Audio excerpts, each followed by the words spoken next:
Bom dia, meus queridos desbravadores, Maranata! Então, hoje nós estamos aqui no episódio 5, A Pedra da Esperança, e vamos fazer uma viagem lá para Cafarnaum, uma cidade muito conhecida na Bíblia, porque foi uma cidade onde Jesus morou, né? Jesus saiu de lá de Jerusalém e foi morar em Cafarnaum. Eu tenho um pequeno videozinho aqui para vocês dar uma olhadinha e eu quero que vocês prestem bastante atenção, tá bom?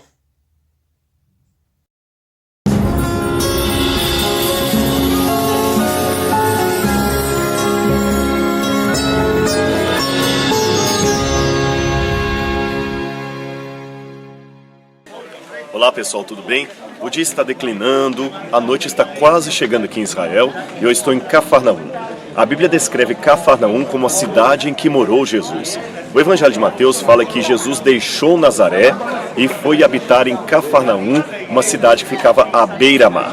Quando fala beira-mar, é lógico, não está falando do mar de água salgada, mas do lago de água doce, o lago de Genezaré, ou o Mar da Galileia. Por que eles chamavam de Mar da Galileia se era de água doce?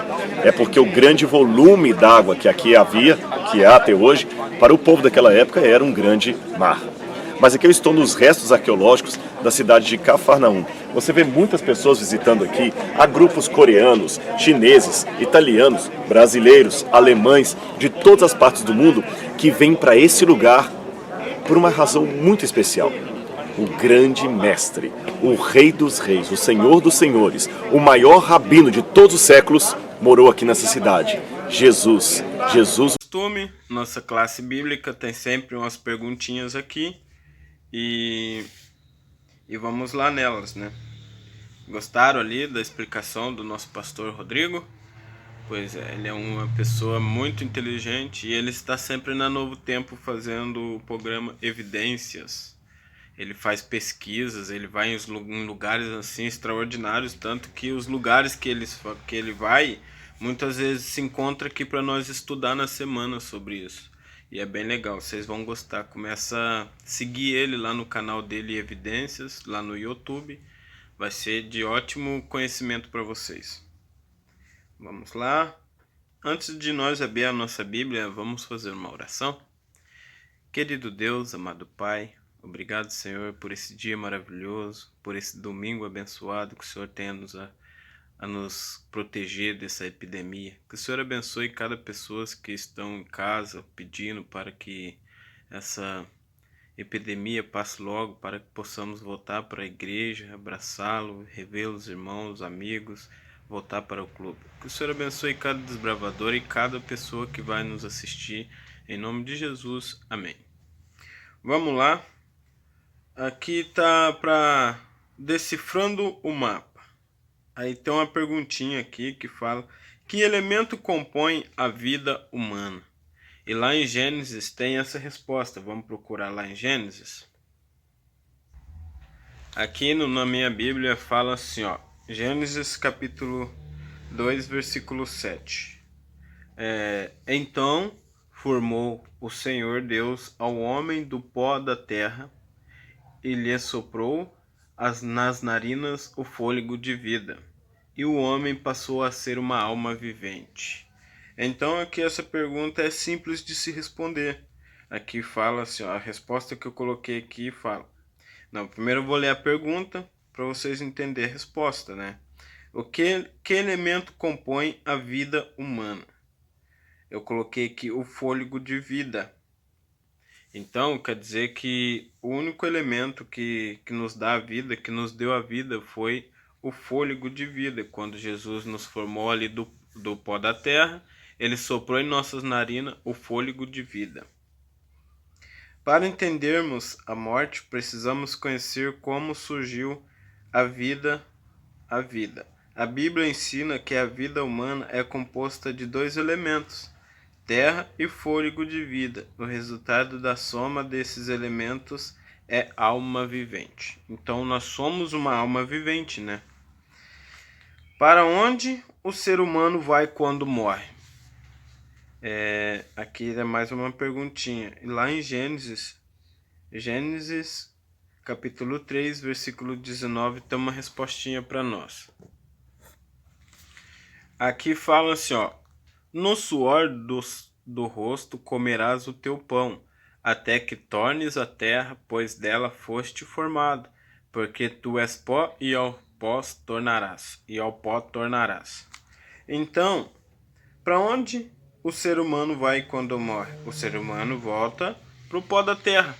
Simples, né? Se ele veio do pó, pro pó ele voltará. Será que é possível conversar com os mortos? Justifique. Eclesiastes capítulo 9, versículos 5 e 6. Ok, vamos lá então, Eclesiastes capítulo 9, versículos 5 e 6. Aqui eu respondi que não, de maneira alguma, não tem como a gente conversar com os mortos, porque aqui na Bíblia fala, ó, Eclesiastes capítulo 9, 5 e 6, fala assim, ó: porque os vivos sabem que hão de morrer, mas os mortos não sabem coisa alguma, nem tampouco terão eles recompensa, porque a sua memória jaz no esquecimento. Amor, ódio e inveja, para eles já pereceram para sempre, não têm eles parte em coisa alguma do que se faz debaixo do sol. Então, bem explicado, né? Então quer dizer que não tem de maneira nenhuma.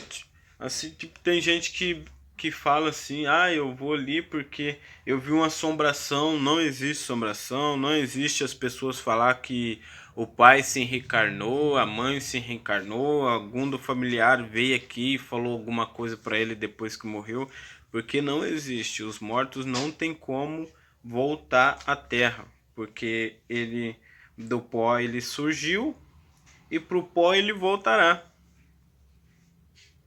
Qual é o plano de Deus para resolver o problema da morte? João, capítulo 5, versículo 28 e 29. João deixa bem claro essa pergunta aqui, né?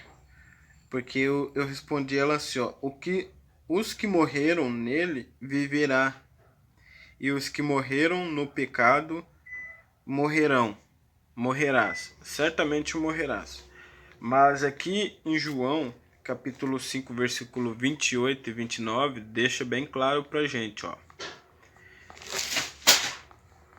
Opa, caiu um negócio ali. Não vos maravilheis disto, porque vem a hora em que todos os que se acham nos túmulos ouvirão a sua voz e sairão, os que tiveram feito o bem para a ressurreição da vida, e os que tiveram praticado o mal para a ressurreição do juízo. Então, Deus deixou bem claro para a gente: aquele que praticar o bem, obedecer os seus mandamentos, fazer as coisas conforme Deus pede, vão morrer, mas vão ressuscitar para a vida eterna. Mas aqueles que matam, roubam, fazem as coisas erradas, pecam e não pede perdão para Deus, não se arrepende daquilo, esses certamente vão morrer, mas vão acordar, mas vai morrer para a vida eterna. Para os salvos que já morreram, a ressurreição é a solução definitiva para os problemas da morte. Ela ocorrerá na volta de Jesus. Primeira ressurreição. Em 1 Tessalonicenses 4:16 fala um versículo ali, depois eu vou ler para vocês, mas primeiro eu vou terminar aqui a frasinha aqui. Para os mortos ímpios, a ressurreição ocorrerá após o milênio, segunda ressurreição, e terá o juízo e condenação. Vamos lá em 1 Tessalonicenses, vamos ler lá para a gente poder entender um pouquinho mais o que está dizendo aqui. 1 Tessalonicenses, capítulo 4:16, fala assim, ó. 16. Portanto, o Senhor mesmo, dada a sua palavra de ordem, ouvida a sua voz do arcanjo e ressoada a trombeta de Deus, descerá dos céus, e os mortos em Cristo ressuscitarão primeiro. Aí o 17 tem uma continuidade aqui no 17 que fala assim, ó. Depois nós, os vivos, os que ficarmos, seremos arrebatados juntamente com eles, entre nuvens para o encontro do Senhor nos ares. E assim estaremos para sempre com o Senhor. Amém? Que maravilha, que promessa maravilhosa. Essa promessa que Deus fez para nós que estão hoje, nós que estamos aqui seguindo os propósitos de Deus, vivendo um propósito com Deus. Deus deixa bem claro que se nós morrermos, não tem problema. Vamos morrer nele. Ele vai nos ressuscitar e quando ele nos ressuscitar, vamos subir para o céu com ele. Amém? E que assim seja a vontade de cada um de vocês, viver, morrer para Cristo e não morrer para a vida, não morrer para a vida, tipo, o que eu posso falar aqui, ó? Não morrer para as coisas do mundo, não deixar as coisas do mundo tomar conta do coração de vocês, não deixar as coisas do mundo oferecer para vocês o que Deus não quer, porque o mundo ele oferece muitas coisas. Ele oferece drogas, oferece mulheres, oferece bebidas, oferece cigarro, oferece de tudo. Mas Deus oferece uma coisa, e é a coisa que a gente mais quer na vida, que é viver.